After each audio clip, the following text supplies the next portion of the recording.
Hello everyone, welcome to bitwest learning. आज हम Python की यूनिट नंबर 5 जो कि हमारी लास्ट यूनिट है वो कवर करेंगे। यूनिट का नाम है पाइथन पैकेजेस। ये हमारी कंप्लीट यूनिट होने वाली है बिल्कुल स्टार्टिंग से लेकर एंड तक with important questions and PYQs. तो वीडियो को पूरा देखें और अगर आपको नोट चाहिए तो हमारा टेलीग्राम चैनल ज्वाइन करें एंड अगर आपको कोई डाउट आता है तो हमारा व्हाट्सएप चैनल भी आप ज्वाइन कर सकते हैं। बाकी बिना ज़्यादा टाइम को वेस्ट किए चलिए स्टार्ट करते हैं। ये है हमारा सिलेबस इस यूनिट का। अब ये वाली जो यूनिट है ना, ये मेनली 2 पार्ट्स में डिवाइडेड है। ठीक है, पहला पार्ट हो गया हमारा ये, जो कि मैं ये इस वाले पेन से हाइलाइट कर रहा हूँ ब्लू या वायलेट जो भी इसका कलर है। और दूसरा मैं आपको बता देता हूँ ये, इस वाले कलर से। ये जनरली इस 2 पार्ट में डिवाइडेड होके आती है, ठीक है? और ये तो एक छोटा-सा हमारा टॉपिक है Python programming with IDE. Generally ये जो यूनिट है वो 2 पार्ट्स में आती है, ठीक है? अगर आप इन दोनों में से कोई एक भी पार्ट कर जाएँगे तो आप इस यूनिट का एट लीस्ट एक क्वेश्चन अटेम्प्ट कर ही देंगे पेपर में, ठीक है? ऐसा मान के चलो। हालाँकि आप कोशिश करो कि आप पूरी यूनिट करके जाओ, बट इन केस अगर आपके पास टाइम नहीं बचता है और आप चाहते हो कि एट लीस्ट इसमें से एक क्वेश्चन तो हम अटेम्प्ट कर ही लें, तो आप दोनों में से कोई एक पार्ट भी अटेम्प्ट कर सकते हो, तो आपका एट लीस्ट एक क्वेश्चन हो जाएगा, ठीक है? तो चलिए हम आगे चलते हैं। सबसे पहले बात करते हैं पाइथन पैकेजेस एंड मॉड्यूल की, ठीक है? तो पहले जान लेते हैं मॉड्यूल क्या होता है।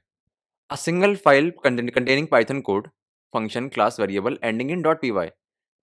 It helps in grouping related code to make it easier to understand. यानी कि एक सिंगल जो पाइथन फाइल होती है जिसमें आपकी फंक्शंस हो सकती है, जिसमें आपकी क्लास हो सकता है, जिसमें आपका वेरिएबल्स हो सकता है और जिसकी एंडिंग .py से हो रही है, ये होता है आपका मॉड्यूल, ठीक है? इसके बाद में आता है packages. A directory, basically package का मतलब हो गया एक फ़ोल्डर जो कि मल्टीपल मॉड्यूल्स को करेगा। मतलब एक डायरेक्टरी या एक फ़ोल्डर जिसमें मल्टीपल मॉड्यूल्स होंगे। 1, 2, 3, 4, 5, 10 जितने भी हो सकते हैं, ठीक है? अब इसमें एक चीज़ है कि मतलब पता कैसे चलता है कि ये एक पैकेज है? पाइथन को कैसे पता चलेगा कि एक पैकेज है? फ़ोल्डर तो हमारे सिस्टम में बहुत सारे होते हैं। Win32 करके भी काफ़ी सारे फ़ोल्डर होते हैं, लेकिन ऐसा तो है नहीं कि वो पाइथन का पैकेज बन गया। तो किसी भी फ़ोल्डर को पाइथन का पैकेज बनाने के लिए हम एक स्पेशल फ़ाइल उसमें ऐड करते हैं जिसका नाम होता है __init __.py। अंडरस्कोर बेसिकली इसे कहते हैं, ठीक है? It is used to organize modules in hierarchy. मतलब बेसिकली ये जितने भी मॉड्यूल्स हैं, उनको एक हायरार्की में, उनको एक स्ट्रक्चर में ऑर्गनाइज़ करता है। अब आती है library. A collection of related modules और packages that can be used repeatedly across different programs to avoid rewriting code. Example numpy and pandas। अब लाइब्रेरी आप मान लीजिए जिसमें बहुत सारे पैकेजेस हैं और बहुत सारे मॉड्यूल्स हैं, ठीक है? इन सब का कलेक्शन मिला के हमारी बनती है एक लाइब्रेरी। लाइब्रेरी जैसे numpy हो गया, pandas हो गया, मैटप्लॉटलिब हो गया और काफ़ी सारे जो अभी हम आगे पढ़ने वाले हैं। The role of __net __.py very important.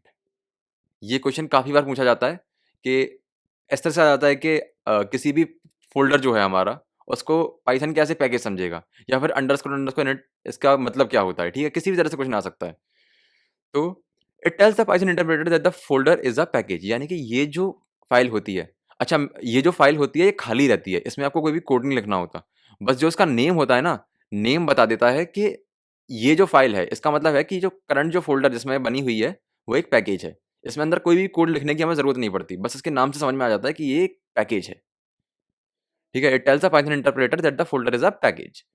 It can be empty or used to execute initialization code or specify which specific function modules should be imported। ठीक है? वैसे अगर आप चाहो तो उसको empty रख सकते हो या फिर आप कोड को इनिशियलाइज़ करने के लिए या फिर ये बताने के लिए कि कौन-सा मॉड्यूल्स, कौन-सा फंक्शंस है वो इम्पोर्ट होना चाहिए। मतलब आप इसको कैसे भी यूज़ कर सकते हो। मोस्ट ऑफ द केसेज़ में ये लोग empty छोड़ देते हैं और काफ़ी बार इसको यूज़ भी किया जाता है अपने-अपने यूज़ केस में। आगे-आगे हम देखेंगे। अब ये एकेटीयू का one of the favourite question में से आता है, ठीक है? कि पाइथन के पैकेज को कैसे बनाया जाता है? वही वाला सेम क्वेश्चन कि पैकेज बनता कैसे है? डॉट ये अंडरस्कोर इनिट करके, ठीक है? तो एक-एक करके सारे स्टेप्स देख लेते हैं। सबसे पहले तो मैं एक पेन चेंज कर लूँ, ये वाला कलर थोड़ा अजीब-सा लग रहा है। सबसे पहले step 1, create a main package directory. अब किसी भी नेम के आगे अगर ये स्लैश लगा हुआ है, इसका मतलब हम एक डायरेक्टरी को रिप्रेजेंट कर रहे हैं। एक डायरेक्टरी यानी कि फ़ोल्डर को रिप्रेजेंट कर रहे हैं, कोई भी फ़ोल्डर हो सकता है। तो स्टेप नंबर 1 क्या है? क्रिएट अ फ़ोल्डर। अब वो किसी भी नेम से हो सकता है, फॉर एग्ज़ाम्पल प्रशांत, या फिर यहाँ पे हमने लिखा है माय पैकेज। किसी भी नाम से आपका एक फ़ोल्डर आपने बना दिया। अब एक खाली फ़ोल्डर बन गया, उसके अंडर आप __init __डॉट py फ़ाइल बनाओगे। यानी कि इस फ़ोल्डर के अंदर आके आप ये वाली फ़ाइल बना दोगे। उसके बाद create Python module function, create one or more Python files inside the package, each module contains related function और क्लासेस। अब देखो, यहाँ पे ध्यान से देखो, हमने एक फ़ोल्डर बनाया सबसे पहले, माय पैकेज करके। उसके बाद हमने इसके अंदर init.py बना दी, अंडरस्कोर init वाली ये फाइल बना दी। इससे क्या होगा, ये स्पेसिफाई हो गया कि ये हमारा एक पैकेज है। अब इसके अंदर अगर आप चाहो तो एक और डायरेक्टरी बना सकते हो, फिर उसके अंदर और पी वाई फाइल बना सकते हो। लेकिन इस केस में हमने कोई और डायरेक्टरी नहीं बनाई है, इस पे हमने सिर्फ पाइथन के प्रोग्राम्स बनाए हैं, पाइथन के जो पैकेजेस हैं, पैकेजेस कह रहा हूँ, सिंपल जो मॉड्यूल्स हैं वो बनाए। ठीक है, तो आई होप आपको समझ में आ गया होगा। अगला आता है हमारा स्टेप 4। स्टेप 4 में हम ये कह सकते हैं कि इनमें से हमने कोई भी एक फाइल उठा ली पाइथन की। फॉर एग्जांपल हमने मॉड्यूल 1.py उठाई है यहाँ पे, एंड यहाँ पे हमने एक फंक्शन लिखा है, सिंपल सा एडिशन का फंक्शन है। ठीक है, ऐड फंक्शन और classes inside the module file, यानी कि हमने एक सैंपल ये ऐड कर दिया है। Step 5, import modules inside the package. अब जो आपकी मेन जो फाइल है, जो कि ये हम चाहें तो एम्प्टी भी छोड़ सकते हैं, बट हम ये चीज़ दिखा भी सकते हैं, इसीलिए मैंने यहाँ पे ये ऑप्शनल लिखा हुआ है कि ये ऑप्शनल स्टेप होता है। आप क्या करो कि init.py में जाओ, उसमें लिखो फ्रॉम मॉड्यूल 1 इंपोर्ट ऐड। अब ये देखो, यहाँ पे हमने किया क्या है, हमारी जो फाइल है जिसमें हमने कोड लिखा है वो ये वाली है, मॉड्यूल 1, है ना? तो अब हम क्या कर रहे हैं, इनिट में जा रहे हैं, इनिट में बोल रहे हैं फ्रॉम डॉट मॉड्यूल 1। ठीक है, ये डॉट होता है एक फोल्डर पीछे जाने के लिए। ठीक है, बेसिकली आप ये समझ लो कि आपको यहाँ पे डॉट लगा के आना पड़ेगा, अगर आप फोल्डर के मतलब आपकी जो फाइल है अगर फोल्डर के अंदर है तो आपको डॉट लगा के आना पड़ेगा। From dot module 1 import add. अब देखो, मॉड्यूल 1 में जो हमने मॉड्यूल 1 है उसमें हमने कोडिंग करी है, और यहाँ पे हमने क्या फंक्शन बनाया है, ऐड, है ना? तो हम इस ऐड को यहाँ पे इंपोर्ट करना चाहते हैं, तो हमने कहा कि फ्रॉम मॉड्यूल 1 इंपोर्ट ऐड। तो अब क्या हुआ, यहाँ पे हमारा जो ऐड फंक्शन है वो इंपोर्ट हो गया। अब हम ऐड फंक्शन को किसी और फाइल में किसी में भी हम यूज कर सकते हैं इजीली। ठीक है, create a Python program to use the packages, create a separate Python file inside the package directory. ठीक है, अब एक main dot P Y file आप अलग से बना सकते हो जिसमें आप ये सारा फंक्शन को यूज कर सकते हो। अब बेसिकली आपने मॉड्यूल 1.py में एडिशन फंक्शन लिख दिया। अब आप क्या करो, मेन डॉट पी वाई बनाओ। ठीक है, आप उसमें फिर से ये कर सकते हो, फ्रॉम मॉड्यूल 1 इंपोर्ट ऐड। अब आप कर सकते हो ऐड फंक्शन को यूज करके आप लिख सकते हो 3,5, जो कि आपको आउटपुट में सीधा ऐड करके दे देगा। ठीक है, इसके अंदर जैसे कि ये देखो, ये एग्जांपल है, right code inside modulus from my package import add. हमने माय पैकेज से देखो, हमने पूरी एक नई फाइल बनाई, मेन डॉट पी वाई, बिल्कुल फोल्डर से हट के बिल्कुल अलग बनाई। अब हम कह रहे हैं कि जो हमारा फोल्डर है, हमारा जो पैकेज है, माय पैकेज करके हमने बनाई थी, याद करो स्टार्टिंग में ये हमने पैकेज जो बनाया हुआ है, हमने हमने कहा कि हमारे माय पैकेज में जाओ और इंपोर्ट कर लो ऐड को, और प्रिंट करो ऐड फंक्शन क्या, 2,3। अब ये क्या करेगा, ये ढूंढेगा कि ये माय पैकेज है कहाँ। पहले आप कंप्यूटर में ये ढूंढेगा कि माय पैकेज है कहाँ, फिर उसके अंदर देखेगा कि ये ऐड क्या है। ऐड हमारा ये फंक्शन है, वो फंक्शन को उठाएगा और बस उस फंक्शन को में जो आप पैरामीटर्स दोगे 2,3, वो यहाँ पे जाके पास कर देगा इस फाइल में लाके, और उसका आउटपुट निकाल के फिर आपको यहाँ पे रेंडर करके दे देगा, इसका आंसर आ जाएगा 5। ठीक है, तो जब आपसे एकेटीयू में पूछा जाए, अगर ये क्वेश्चन आता है तो आपको इसी तरह से लिख के आना है, अगर आपको प्रॉपर 7 मार्क्स या 10 मार्क्स चाहिए तो। प्रॉपर इस तरह से आप ऑर्गेनाइज करके दिखाएंगे। सबसे पहले स्टेप्स लिख के आओगे, ब्लैक पेन से थोड़ा हाईलाइट करके आना, उसके बाद इसके अंदर का थोड़ा सा डिस्क्रिप्शन लिख के आना, एक एक दो दो लाइन, और उसके बाद एग्जाम्पल दिखा के आना। मोस्ट इंपॉर्टेंट होता है एग्जाम्पल, एग्जाम्पल नहीं दिखाओगे तो फिर वो नंबर नहीं देगा आपको। अगर आपको 2 नंबर मिलने होंगे तो आपको मुश्किल से वो आधा नंबर ही देगा। एग्जाम्पल मोस्ट इंपॉर्टेंट होते हैं। इस तरह से आप पूरा ये क्वेश्चन लिख के आओगे। अब बात करते हैं difference, import library versus from library import. दो चीज़ें होती हैं। एक तो आपने कहा कि इम्पोर्ट नंपाई, जैसे कि आप चाहते तो वहाँ भी ये भी कर सकते थे, इम्पोर्ट ऐड। यहाँ पे लेकिन आपने लिखा है कि फ्रॉम लाइब्रेरी, लाइब्रेरी का मतलब है जैसे from my package import add. हम सिंपल इम्पोर्ट ऐड भी तो लिख सकते थे, लेकिन हमने यहाँ पे लिखा हुआ है from my package import add. तो अब इन दोनों का मतलब क्या है? इनमें डिफरेंस क्या है? तो अब एक-एक करके मेनली इसमें 3 डिफरेंसेस होते हैं, तो एक-एक करके सारे देख लेते हैं। सबसे पहला है name space. Loads into its own name space, ठीक है। लेकिन ये क्या करता है, loads into the current name space, ठीक है। यानी कि ये क्या करता है कि अपने खुद के नेम स्पेस में जाता है बस। लेकिन यहां पे क्या होता है कि जो करंट नेम स्पेस चल रहा होगा, यानी कि जो करंट में जहां पे आप होगे, जैसे कि यहाँ पे इस लाइब्रेरी है, ये वाली जो लाइब्रेरी है, बस इस नेम स्पेस में ढूंढेगा, लेकिन ये अपने किसी भी नेम स्पेस में ढूंढ सकता है। एक्सेस रिक्वायर्ड डॉट ऑपरेटर, जैसे कि आपने इंपोर्ट किया, इंपोर्ट मैथ, और मैथ डॉट एसक्यूआरटी आपने कर दिया, तो इससे क्या हो गया कि मैथ का मतलब मैथ फंक्शन में जो एसक्यूआरटी फंक्शन है वो एग्जीक्यूट हो जाएगा। लेकिन यहाँ पे क्या है, जब आप ये करोगे फ्रॉम लाइब्रेरी इंपोर्ट ये, तो आपको मैथ को स्पेसिफाई करने की जरूरत नहीं पड़ेगी, आप डायरेक्ट लिख सकते हो एसक्यूआरटी। इसके बाद code scope, include all code in the module. अब ये क्या करेगा, जितना भी कोड लिखा होगा पूरा उठा के ले आएगा, सारा कुछ उठा उठा के ले आएगा। लेकिन ये क्या करेगा, इंक्लूड्स ऑल कोड और स्पेसिफिक फंक्शंस। अब जैसे यहाँ पर मैं एग्जांपल समझाता हूँ आपको। मान लो ये जो मॉड्यूल 1.py है, यहाँ पे हमने ऐड का फंक्शन लिखा हुआ है। मान लो हमने मल्टीप्लाई का भी लिखा होता, मान लो हमने सब्ट्रैक्शन का भी लिखा होता, मान लो हमने डिवीजन का भी लिखा होता, काफी सारे फंक्शंस लिखे हैं। लेकिन जब यहाँ पे हम कह रहे हैं from my package import add, तो अगर आप चाहो ऐसे करो कि यहाँ सब्ट्रैक्ट लिख दो, सब्ट्रैक्ट लिख दो, और जबकि वहां पे प्रेजेंट भी है, तो क्या वो रन करेगा? नहीं करेगा। क्यों नहीं करेगा? क्योंकि आपने बस ऐड को इंपोर्ट किया है। यही यहाँ पे ये कहना चाहता है, इंक्लूड्स ऑल कोड और स्पेसिफिक फंक्शंस। यानी कि जैसे कि हमने यहाँ पे बस ऐड को इंपोर्ट किया है, तो बस यहाँ पे ऐड ही चलेगा, यहाँ पे आप चाहो तो और नहीं चलेगा। लेकिन यहाँ पे क्या है, जब आप कह दोगे कि इंपोर्ट, ये इंपोर्ट माई पैकेज करके, या फिर इंपोर्ट, अगर आप ये वाली फाइल पूरी इंपोर्ट कर दोगे, तो आप जो चाहो उसका वो सारे फंक्शंस यूज कर सकते हो। यही मेन डिफरेंस होता है, ठीक है। तो इन्हें अच्छे से पढ़ के जाइएगा, कभी कभी पूछ ले जाते हैं। अब आते हैं हम अपने पहली लाइब्रेरी की तरफ, नंपाई।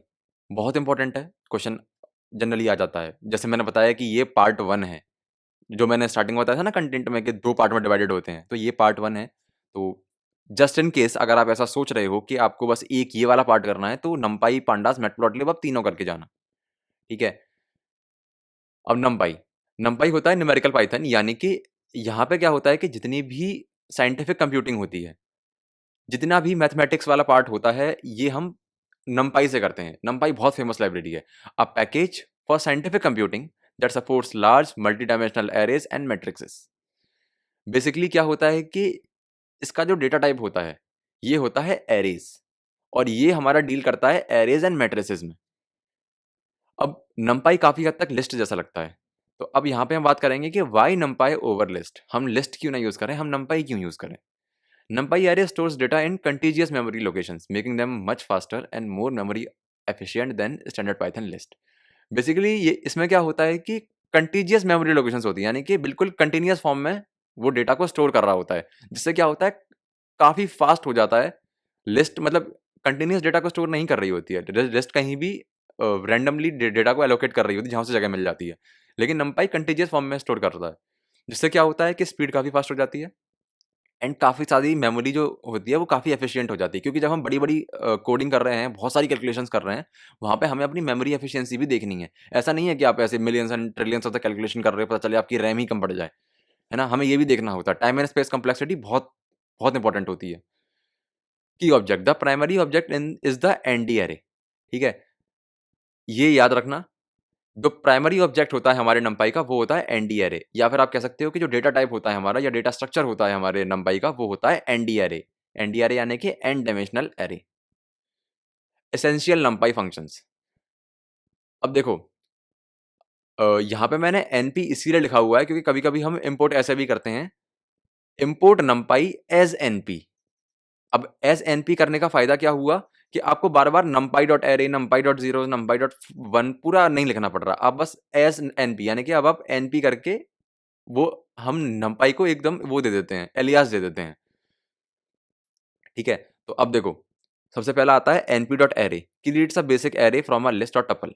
अब बेसिकली जब आप यहाँ पे एक लिस्ट दोगे, तो np.array क्या करेगा, उसको array में कन्वर्ट कर देगा, ठीक है? ये जो पैरामीटर है, ये एक लिस्ट या टपल का ही लेता है। इसके अंदर array, ये जो पैरेंथेसिस है, इसके अंदर आप एक लिस्ट को ही पास करोगे।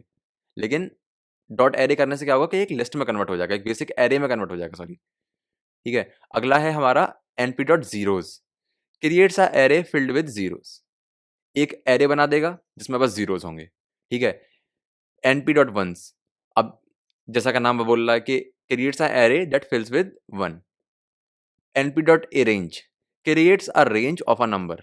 बेसिकली यहाँ पे क्या है कि आप एक नंबर का रेंज दे सकते हो। जैसे for example np.range start, stop and step.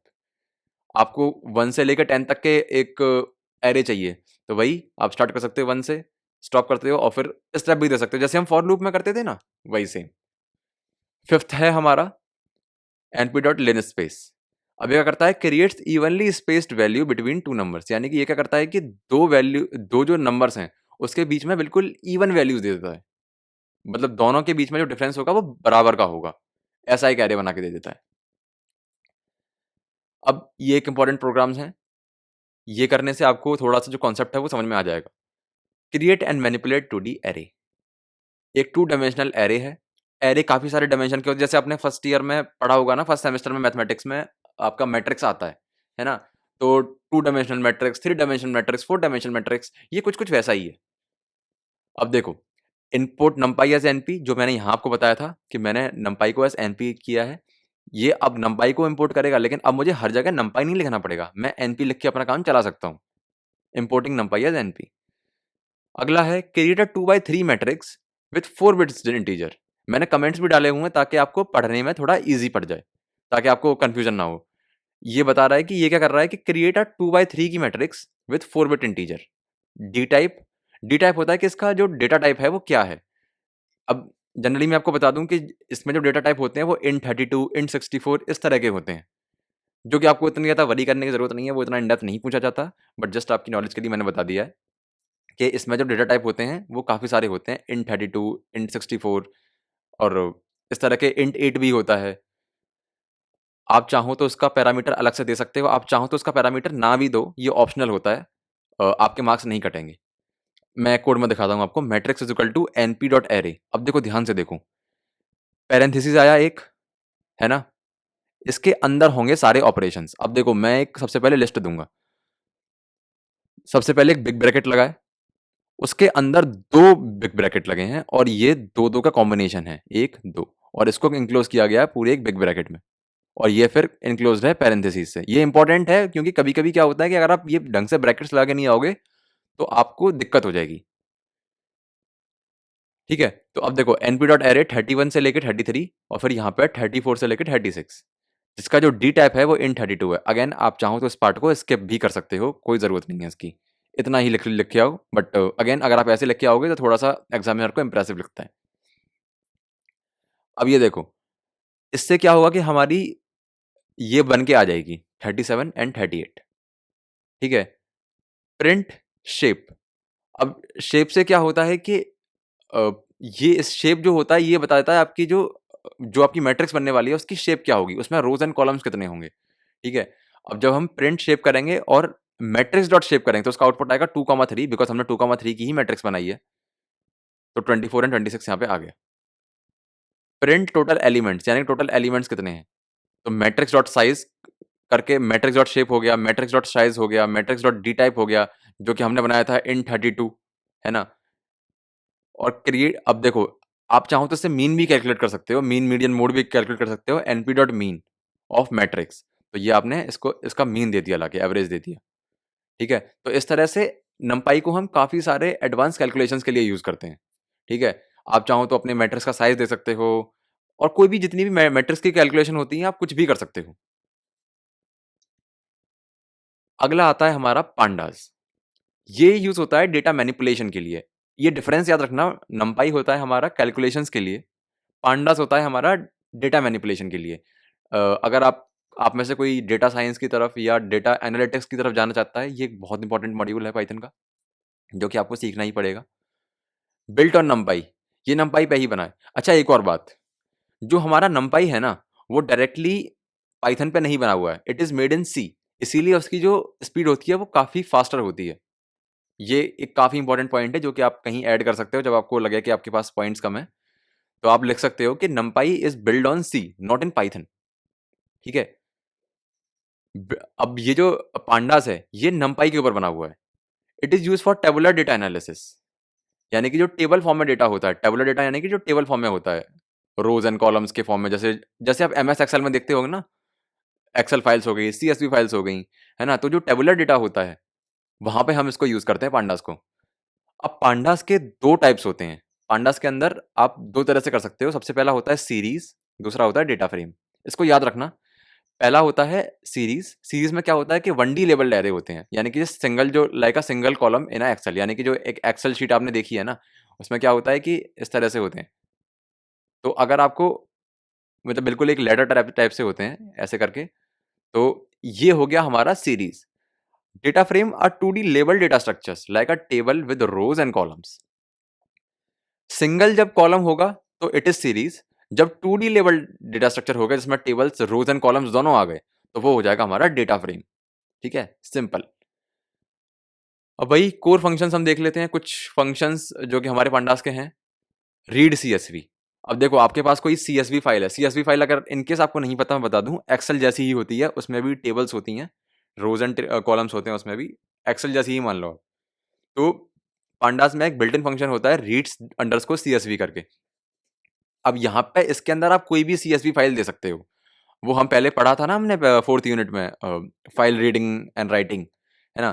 तो वैसे ही इसमें एक फंक्शन होता है अपना रीड CSV, और यहाँ पे आप उस फाइल का नेम दोगे। इससे क्या होगा कि जितना भी डेटा होगा CSV फाइल में वो अपना लोड हो जाएगा और वो इसमें आ जाएगा आपकी मेमोरी में, एंड आप उसको रीड कर पाओगे। Head and slash terrain, return the first और लास्ट एन थ्रो। ठीक है, ये पहली और लास्ट जो की जो रो होती है वो रिटर्न कर देता है। Is N A, detect missing values, return true if not. ये क्या करता है कि क्या होता है, कभी कभी हम डेटा को एनालाइज कर रहे होते हैं, जब हम रियल टाइम में कोई डेटा के संग खेल रहे होते हैं, तो क्या होता है कि बहुत सारी जो फील्ड्स होते हैं वो एम्प्टी होते हैं। जैसे फॉर एग्जांपल बच्चों के रोल नंबर लिखे हैं, ठीक है, जैसे रोहन का मान लो 4 लिखा है, प्रशांत का मान लो 5 लिखा हुआ है, आदित्य का मान लो 6 लिखा हुआ है। अब मान लो अगली फील्ड है, मान लो दीक्षांत की फील्ड है, और हमने मतलब दीक्षांत की जो रोल नंबर एंट्री है वो हम डालना भूल गए, एंड इसके अगला आता है हमारा पुष्पेंद्र। तो पुष्पेंद्र का हमने लिखा हुआ है 10, लेकिन हमारी जो एक फील्ड है ये तो खाली रह गई ना। तो इस एन क्या से क्या होता है कि जो जितनी भी मिसिंग फील्ड्स होती हैं वहां पे ट्रू या फॉल्स रिटर्न कर देता है। अगर आपका फॉल्स हो, अगर आपका यहाँ पे एम्प्टी होगा तो वो फॉल्स रिटर्न कर देगा, वरना ट्रू रिटर्न कर देगा। सॉरी, मैंने उल्टा बोल दिया, अगर मिसिंग वैल्यू होगी तो वो ट्रू रिटर्न कर देगा, अगर वैल्यू यहाँ प्रेजेंट होगी तो वो फॉल्स रिटर्न कर देगा। Fill any values, replace missing value with a specific number of text. वही अगर आप चाहो कि जितनी भी मिसिंग वैल्यूज हैं, आप चाह रहे हो कि जितनी भी मिसिंग वैल्यूज हैं उसको जीरो से मैं रिप्लेस कर दूं, तो फिल एन और वैल्यू, वैल्यू यहाँ वैल्यू की जगह जो भी नंबर से आप चेंज करना चाहते हो, 0 1 2 में फॉर एग्जाम्पल 0, तो फिल एन ए 0, यानी कि जितनी भी खाली ये जो कॉलम्स हैं, जो खाली बॉक्सेस हैं वो 0 से भर जाएंगे। लॉक, लॉक क्या है, ये काफ़ी इंपॉर्टेंट फंक्शन पड़ जाता है हमारा, मेथड पड़ जाता है हमारा। ये क्या करता है कि सेलेक्ट करता है रोज एंड कॉलम्स को उसके लेवल्स के अकॉर्डिंग, जो भी इस पे हमने लेवल दिया होगा, टॉप जो हेड दिया होगा उसके बेसिस पे ये सेलेक्ट करता है लॉक जो है हमारा। अगला है हमारा मैटप्लॉटलिब, जो कि होता है हमारा डेटा विजुअलाइजेशन के लिए। बेसिकली जब आपको चार्ट वगैरह बनाने हो, ग्राफ्स बनाने हो, जो आपने छोटी क्लासेस में बनाए होंगे, बार चार्ट हो गया, लाइन चार्ट हो गया, पाई चार्ट हो गया, तो उसमें हम यूज़ करते हैं मैटप्लॉटलिब को। ठीक है, काफ़ी इंपॉर्टेंट लाइब्रेरीज होती है हमारी ये वाली डेटा विजुअलाइजेशन के लिए। तो डेफिनेशन पे जाते हैं सबसे पहले। A library for creating 2D plot of array, 2D plot of array to make data easily digestible by visuals. Most functions are found in matplotlib.pyplot, often imported as PLT. तो basically यही है कि जब आपको अपने जो अपने एरेज वगैरह बनाया हुआ है, अभी आप जैसे numpy से एरेज बनाओगे तो उसको आप विजुअली रिप्रेजेंट करोगे, उसके लिए हमें मैटप्लॉटलिब की ज़रूरत पड़ती है।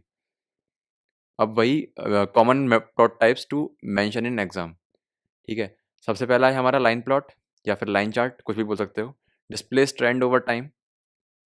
अगला है हमारा bar chart, compares categorical data, bar chart आपने बनाया ही है, लाइन चार्ट भी आपने बनाया है। हिस्टोग्राम हो गया हमारा, ये हमारा फ्रीक्वेंसी डिस्ट्रीब्यूशन टेबल वगैरह दिखाता है।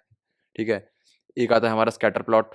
स्कैटर प्लॉट क्या होता है कि किन्हीं भी दो वेरिएबल्स के बीच में डिफरेंस या रिलेशनशिप बताता है।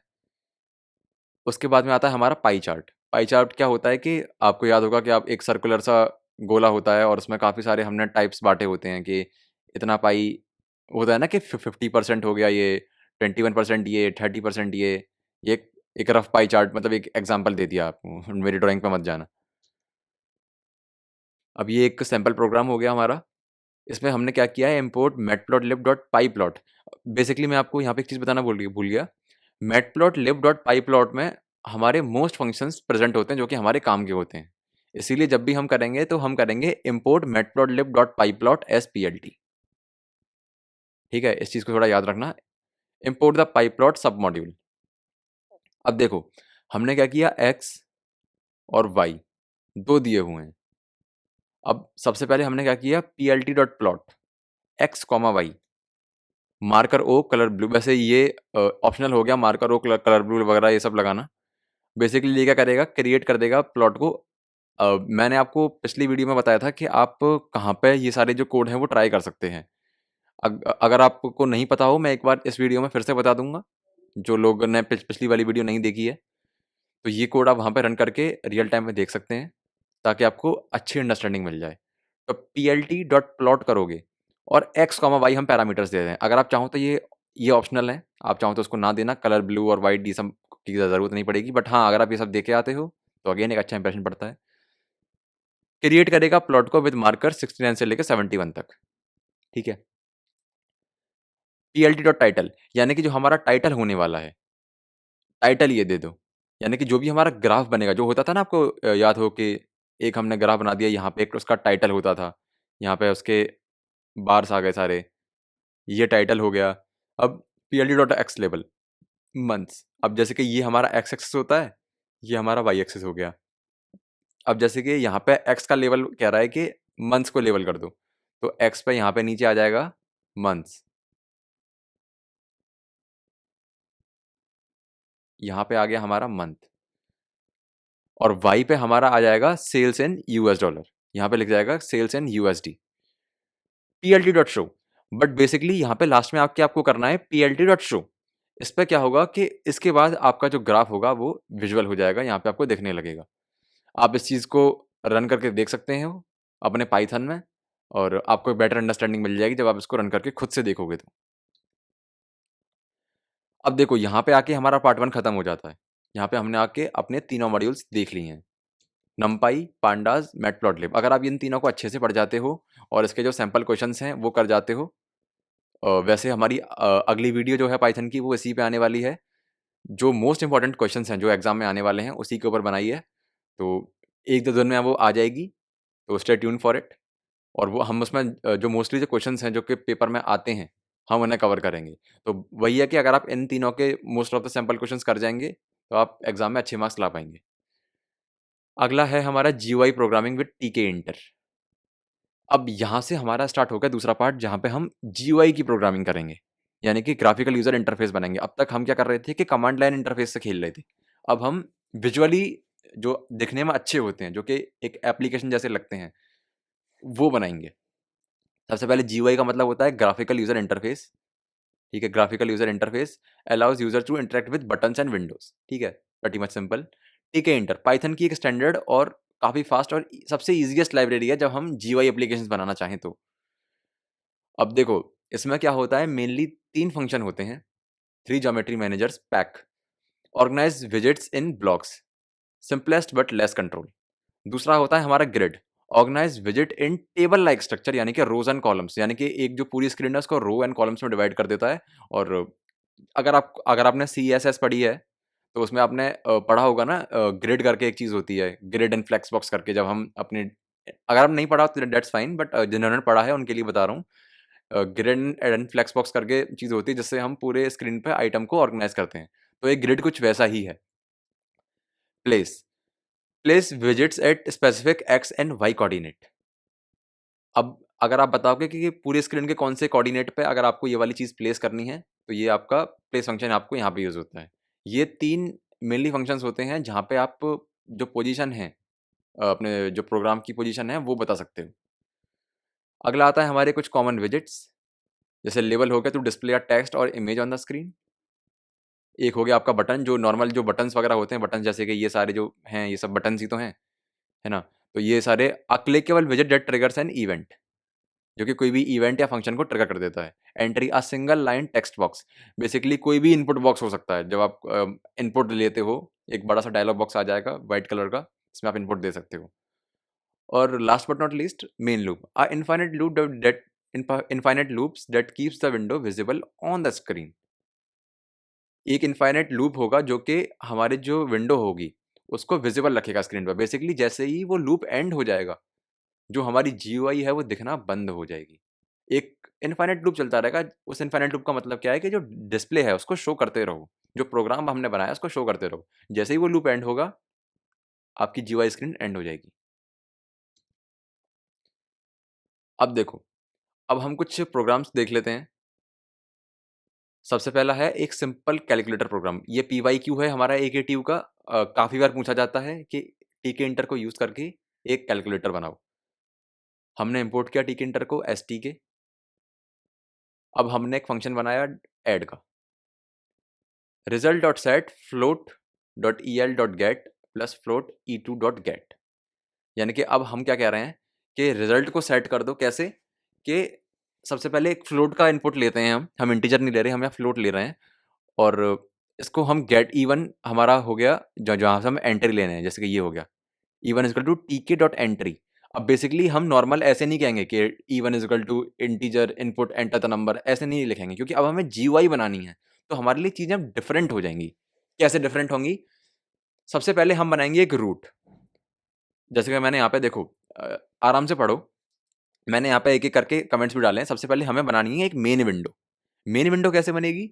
Root is equal to T K dot T के। सबसे पहले आपको ये लाइन ऐड करनी ही करनी है, हमेशा करनी है। रूट यानी कि ये हमारी मेन विंडो हो गई, टी के डॉट टी के।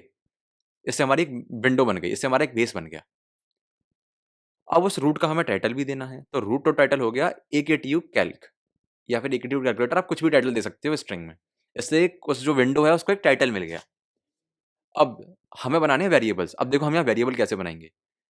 E1 is equal to T K dot entry. और अब देखो, टी के क्योंकि हम टी के एंटर को यूज कर रहे हैं, डॉट एंट्री हम यहाँ एंट्री फंक्शन करेंगे, जिससे क्या होता है कि इनपुट इनपुट लेने के लिए हम एंट्री फंक्शन को यूज करते हैं। बेसिकली सिंपल सी चीज है। अब एंट्री हमें कहाँ लेनी है? अरे हमने एक जो डायलॉग बॉक्स बनाया होगा, ठीक है, ये उसका टाइटल हो गया यहाँ पे, जो भी हमने लिखा है कि ए के टी यू कैल्क, ए के टी यू कैलकुलेटर का करके जो भी हमने नाम दिया हुआ है। इसके बाद क्या होगा?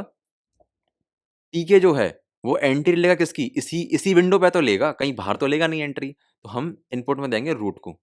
ई1 डॉट पैक, पैक करने से क्या होता है कि बेसिकली पैक कर देना, यानी कि ई1 को हमने पैक कर दिया, बेसिकली वो हमने फीड कर दिया। सिमिलरली ई2, फिर हमने यहाँ पे ई2 को पैक कर दिया। अब हम निकालेंगे रिजल्ट। अब जनरली हम क्या करते थे? Result is equal to E one plus E two, यही तो करते थे सिंपली पहले, जब हम CLI एप्लीकेशन बनाते थे। लेकिन अब क्योंकि हम जीयूआई एप्लीकेशन बना रहे हैं, तो हम करेंगे T K dot double where. अब इससे क्या होगा कि वेरिएबल टू स्टोर रिजल्ट, यानी कि जब हमें अब रिजल्ट को स्टोर करना है एक डबल वेयर में, ठीक है, label is equal to T K dot label root, text variable is equal to result. अब ये क्या करेगा? बेसिकली हमारा जो रिजल्ट है वो शो करेगा। एंड अगेन जो लेबल है हमने इसको भी पैक कर दिया। अब हम एक बटन बनाएंगे, टी के डॉट बटन। अब ये बटन क्या करेगा? ये करेगा, ये हमें कमांड देगा ऐड की। अब देखो हमने बटन बनाया, कहाँ बनाएंगे? सबसे पहले रूट में, पहला हमारा पैरामीटर। दूसरा, बटन तो हमने बना दिया, अब बटन पे कुछ लिखना तो पड़ेगा। जैसे मान लो एक बटन बना दिया हमने, ये बटन के ऊपर कुछ लिखना भी तो है, एक्स वाई जेड या कोई नाम। यहाँ पे हम ऐड कर रहे हैं, यानी कि मे बी हम ये लिख सकते हैं स्ट्रिंग में, या फिर हमने टेक्स्ट में ऐड लिख दिया, ठीक है। उसके बाद हमने कमांड दी ऐड की, बटन को कर दिया हमने पैक। अब रूट डॉट मेन लूप, अब ये हो गया हमारा मेन लूप, जो कि इनफाइनेटली चलता रहेगा। जब तक हमारा प्रोग्राम एग्जीक्यूट नहीं हो जाता, तब तक ये चलता रहेगा चलता रहेगा। तो इस तरह से हम एक बेसिक CLI एप्लीकेशन बनाएंगे, GUI एप्लीकेशन बनाएंगे, एक सिंपल कैलकुलेटर की। ये वाला क्वेश्चन काफ़ी बार पूछा जाता है, तो एक बार इसको अच्छे से पढ़ के जाइएगा।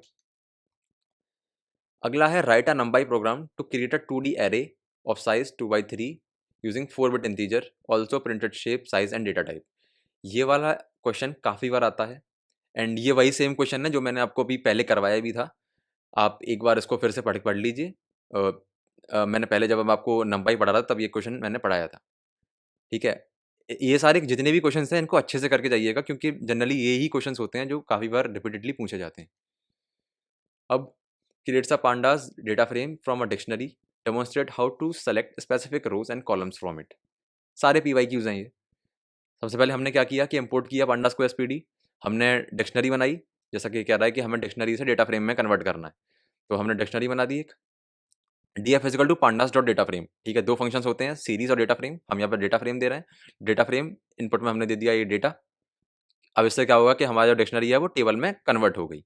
अब हमको जब ये टेबल को विजुअलाइज करना है तो हम कहेंगे प्रिंट df, यानी कि ये वाला वेरिएबल, उसका नेम एंड सिटी। अब देखो यहाँ पे होगा क्या, ये जो है ये बन जाएगा हमारा लेबल, और ये जो होगा ये हमारा बन जाएगा लेवल का डेटा, यानी कि जो हमारी जो की है वो बन जाएगा हमारा लेबल, और ये बन जाएगा हमारा लेवल का डेटा। आ रही है बात समझ में? ये बन गया हमारा लेवल और ये उसका डेटा।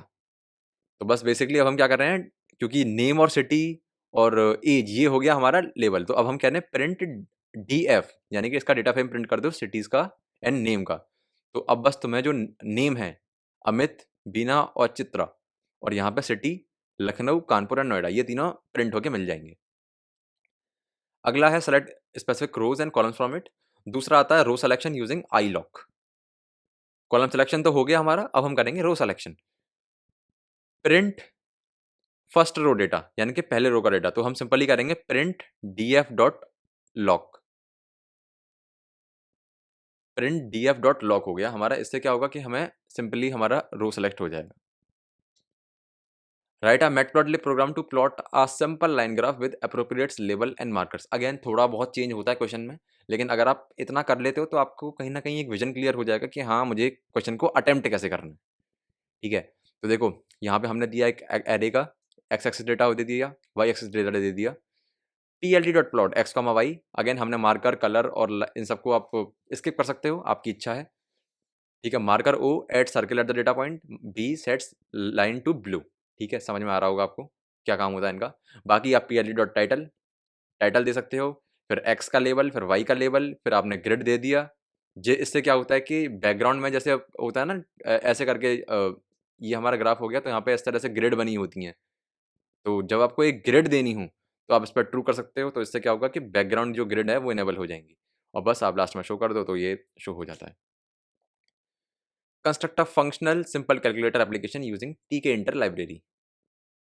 वही सेम कि एक कैलकुलेटर बनाओ यूजिंग टीके इंटर। ये क्वेश्चन हमने पहले भी किया था, अभी दिखाया था थोड़ी देर पहले। ये थोड़ा सा उसका डिफरेंट तरीका है इसको करने का। आप थोड़ा पढ़िएगा समझ में आ जाएगा आपके। ये पूरा एक ही प्रोग्राम है, लेकिन कोई डिफरेंस नहीं है, एक आध चीज़ का डिफरेंट है, और कुछ खास डिफरेंस नहीं है, एक ही है। तो अगर आप चाहो तो सिंपली इसको पढ़ सकते हो फिर से, वैसे तो मैंने ऑलरेडी इसको करा ही दिया है। अगला टॉपिक है हमारा पाइथन आईडीज। इससे कभी कभी 7 या 10 नंबर का क्वेश्चन पूछ लिया जाता है, और अक्सर 2 नंबर का क्वेश्चन इस यूनिट से आ जाता है। तो आईडी की फॉर्म होती है हमारी इंटीग्रेटेड डेवलपमेंट इन्वायरमेंट। बेसिकली ये क्या होता है कि ये कोई भी प्रोग्राम हो सकता है या फिर कोई एडिटर हो सकता है, जहाँ पे हम अपना पाइथन का कोड लिखते हैं, डीबग करते हैं, कुछ ऑटोमेशन टूल्स जो हमें मिल जाते हैं।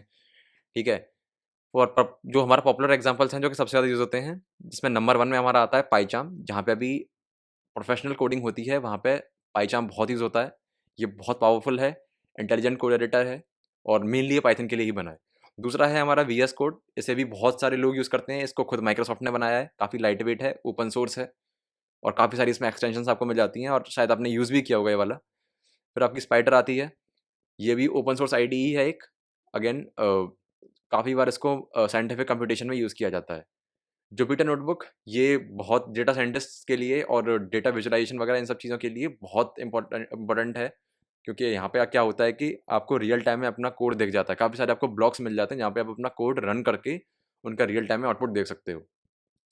आइडल, आइडल क्या है कि ये डिफ़ॉल्ट आईडी होती है जब आप पाइथन को डाउनलोड करते हो ऑनलाइन। तो ये वाली जो आईडी होती है ये आपको बाय डिफ़ॉल्ट पाइथन के साथ मिलती है। सिंपल नोटपैड जैसी होती है, व्हाइट स्क्रीन होती है। कुछ खास ऑटोमेशन वगैरह नहीं होते, बट अगेन ये एक डिफ़ॉल्ट ऑप्शन होता है। अगर आपके पास इनमें से कोई नहीं है तो फिर ये तो आपके पास होगी ही होगी जब आप पाइथन डाउनलोड करोगे। So that's it for this video. Unit 5 में बस इतना ही था। बाकी अगली वीडियो जो हमारी आने वाली है उसमें जितने भी इंपॉर्टेंट क्वेश्चंस हैं पाइथन के, हम उसको कवर करेंगे, जो कि एकेटीयू में आने के चांसेस रखते हैं। तब तक के लिए गुड बाय। और अगर आपको वीडियो पसंद आई हो तो लाइक करें एंड सब्सक्राइब करें चैनल को।